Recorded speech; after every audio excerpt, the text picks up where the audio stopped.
Dude, I wanted to ask, how sick is it? Because you seem like a big perspective guy, but how sick is it looking back, knowing that you've ultimately gotten to be yourself, make a living from it? Yeah. You know, the fame, all that stuff's great, but just knowing that you got to be you. Yeah, that's how cool is that, man? I was so happy that I didn't like end up on a show where you had to play a character, right? Because you just get to be show yourself and then get accepted by this crazy fandom just by being you. And then as people get into you a little bit more and stuff, like, and you find out, like, it's so cool that people could talk to your fans, like Instagram messaging, right? Comic-Cons, all this stuff. Like, you have that accessibility, and I'll hear stories all the time about people being bullied and whatever. And that's like when I started doing my anti-bullying work, it was like, I was like that too. I was like, don't. And then you realize you're that for people, and that changes your whole perspective like that. Like in the beginning, you're like, oh, this is so cool, I'm on TV. But then when you realize what you are for people, family, what laughter does, because the network played in hospitals, prisons.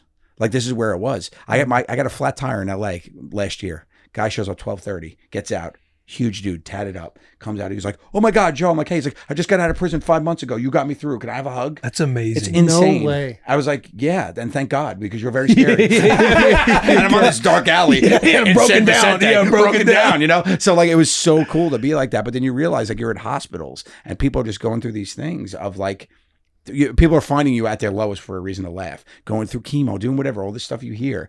And it's like, wow, you don't even think that, right? When you're like, I'm just making my friends laugh. And then you realize that, and then you realize you have a family, you have a legacy. It's like all that stuff comes into perspective, and you just get to be you. That's so cool. Yeah, because it's like you were pushing the baby toys, or the baby gear, and it's like people are in these, you know, this rat race of the corporate world and all the bureaucracy that comes with it and everything else. But you've ended up finding a lane to ultimately like be you. Yeah. It's super cool. Yeah. What are your experiences like when you see people that you used to work with the baby stuff or high school and stuff like that? When you see them? A lot of times it's tough because people will be like, because you're Joe, right? So on TV, they're like, Joe. Like, and I'm like, oh, this guy's a fan, right? Right. So I'll be like, there he is. Like, I don't know where I know you from yet. I'm like, hey, I'm like, you want to take a picture? Like, I was your neighbor. Like, it's like, oh, shit. I'm like, how are you? It's so fun. And then you see people again and again because they're fans. And the fans, you recognize some and they come into your fold and whatnot. But, you know, a lot of times people are like, it's like, I never say nice to meet you.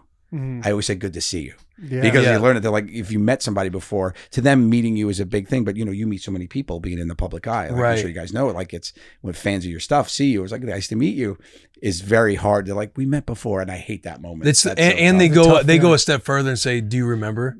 Do you remember? And those I'm thinking people, to myself, like, those people get the hell out of you. I know, it's like, fuck, why you put me in this spot, man? You can tell I don't. Yeah, can we just have a good time together right now? Yeah, like, where do you know? Like, let's just say good to see each other. They go, where do you know me from? I'm like, clearly I don't. So what do you want to talk about? Yeah, exactly. Right, you know. Yeah, the fans are awesome. Having all that, there's always like the one or two that like, because you always try to make them have a good time with you. Yeah, for sure. And you want them to feel like, hey, you're one of the boys right now. Yeah. But then they take it. Yeah. They run with it. You don't want them to mess it up either. No, yeah. But you're like, come on, you're rooting for them. You're like, come on, let's do it. You got this. Because I grew up like, I didn't get famous like until 34. I wasn't on TV till I was 34. So I grew up a fan of people. Like, I was a fan. So you understand it from that side. Like, when you get into limelight later in the years, you realize that you have that fandom has a special place in your heart because you are a fan of people. Like, we worked with Vince Vaughn, and I'm a huge Vince Vaughn fan, right? Who is it? I remember when I met him for the first time. We were playing the Nashville Comedy Festival, you know, 7 or 8 years ago, and we're here in Nashville, right? And he comes in there. I get in the elevator with him, and we were there for him. Like, he knew who we were. And he's with Steve Byrne, and he goes, he goes, oh, Steve's like, hey, Joe, how are you? I'm looking at Steve. He's like, this is Vince. I'm like, and I didn't say anything. The door shut. We got off the elevator. I was like, and the doors were shut. And I went, bye. And the door shut. And I was like, what am I doing? I was like, I just shit the bed on meeting Vince. You know what I mean? So it was such a weird thing. Then thankfully I met him again. We became friends. But it was like such a weird thing that you, as a fan, you still choke up. Like 1000%. Dude, Steve Byrne is so, his best network. We got introduced to Vince where we were at the Notre Dame game. It was Notre Dame, Ohio State. Last year. And we were fired up. I forget how Steve knew that we were all there together. We texted him. We were texting Steve, and he goes, hey, here's his number. Just text him. He'll know. And Taylor and I are like, are you sure this is okay? Because we're thinking the same thing, like Steve's Wedding Crashers, all of it, right? Mm-hmm. Massive Vince Vaughn fans. And he was so fucking cool. We were on the sideline watching the football game, talking about what play you should run. And it was all time, man. And he's very much himself. Like, you talk about being Joe and playing Oh. Joe. I feel like Vince for so many years like played himself because you met him and the personality, the back and Yeah. forth, this, that, and the other. It was like He looks over, he's really like, Tom Osborne would never run this. And I'm thinking, does he know I played for Nebraska, or is he just kind of saying like a historic head coach? I have no clue, but this is the sickest moment of my life. Right. I remember he is very endearing because it's so funny because he's so big.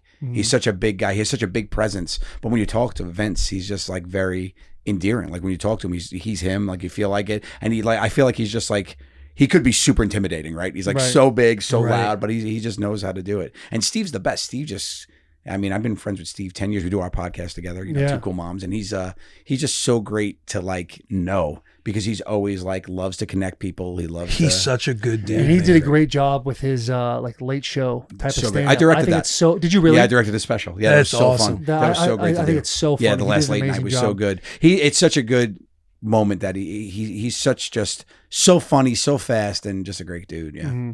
When you were getting into comedy, did you feel like there were a lot of clicks involved? Was it kind of tough at first for you at all? I feel not really. I mean, comedy, stand-up comedy especially, could get. I feel like this is a very nice place now because people are very accepting of the format, love it, whatever, and people are doing their thing. But I feel like it's different because it's like late nights putting your work in. It's hard, and it's hard to find your voice and hard to build it. But everybody has their own process to get there, which is cool. But to get to meet all these people inside of it and know them to be fans and be fans of them, like that's really fun. Yeah. To do that. But it's definitely its own thing. I took Steve with me during my first show week at Appleton on purpose. I did Joe Gatto's Night of Comedy. Steve was with me. And I was like, because I respect him as a stand-up, I know he's good. And I was like, all right, Steve, come with me. And if it sucks, you got to jump on stage and help me out, whatever. So we go, he goes up. I brought him. I brought Mark Jagarjian, another comic who's on tour with me now. And I do 35 minutes the first time I'm up, and I come back in the green room and he's sipping a scotch. I go, how was it? And he goes, fuck you.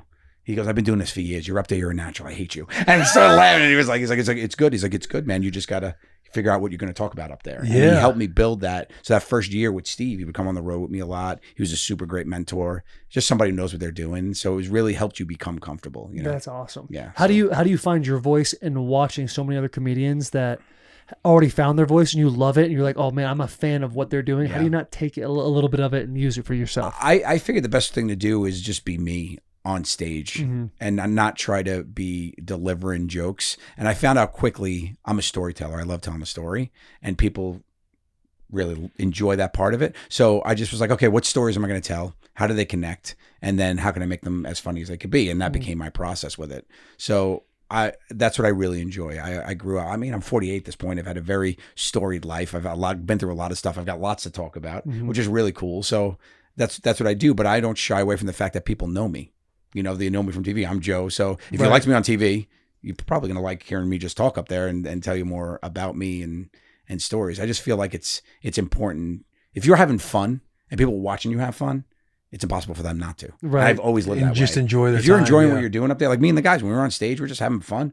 You can't sit in there and be like, this is terrible. Like you're having fun with people. I wanted to make it an event, especially now when life sucks so hard for people. Like get out there, have some fun, have some laughs, forget about the bullshit. I'm not up there talking about politics or bullshit, whatever. I'm just talking about, how this fat kid from Staten Island found his way, So I think it's important. LARPing in the backyard. Yeah. LARPing it up, man. No doubt. Did you ever, like when you were leaving Impractical Jokers, you were like, okay, I want people to know me for comedy now instead of Impractical Jokers. No. Did you ever struggle with that at all? No. Great question. No. All right, Will, what do you got, Will? No, I think that's important though, because people are like, okay, this is my identity now. My identity is Joe. Like it or not, this is me, right? So let's get out there and laugh together. And that's why I say, like, on my special, I comment on I respond to every comment. Really? I'm messing with people on YouTube. Every comment I go to, and it's me responding, because it's like, if people are like, oh, stay in your lane, this isn't for you, I'll write back, thanks for giving it a shot, be well. You just didn't like it.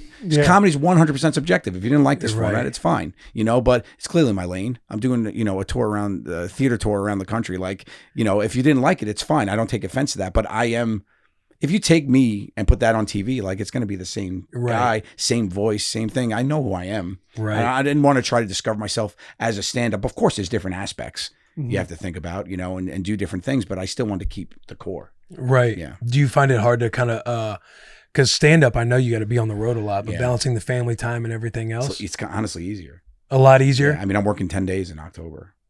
You know, I'm on the road 10 days. What was it? Travel. Some whatever. people So are it's on the like, road. I'm on the road a lot, but people don't time. understand the balance of it, you know, because I'm there for what I consider the important stuff. I'm there to drop them off at school, help with homework after the day during the week. The weekends, they're normally busy anyway. They got play dates, birthday parties, bullshit. Like during the week is when, you know, that's when the missus needs the help. That's when it's more important. I'm there for family dinners, talking about their day, helping them if they had something in school that went wrong. I think that's the part of it that's good. And you're in charge of it, you know? It's like, I'm not going to go on, like, these are the weekends I can go. I'm going to be here for their birthday, you know? Right. When we toured for the first year, I didn't even realize I missed my wife's first Mother's Day because it wasn't even in my mind. And we booked the tour so far out.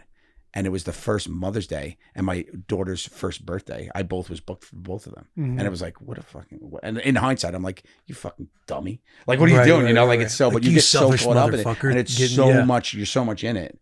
And then you just start going. And I tell the story about my daughter. It was just before COVID. She's 5 years old. I come home. I was on tour with the boys. I was at work, whatever. And she was so excited to see me. And she ran up and goes, Daddy, I love when you come to visit.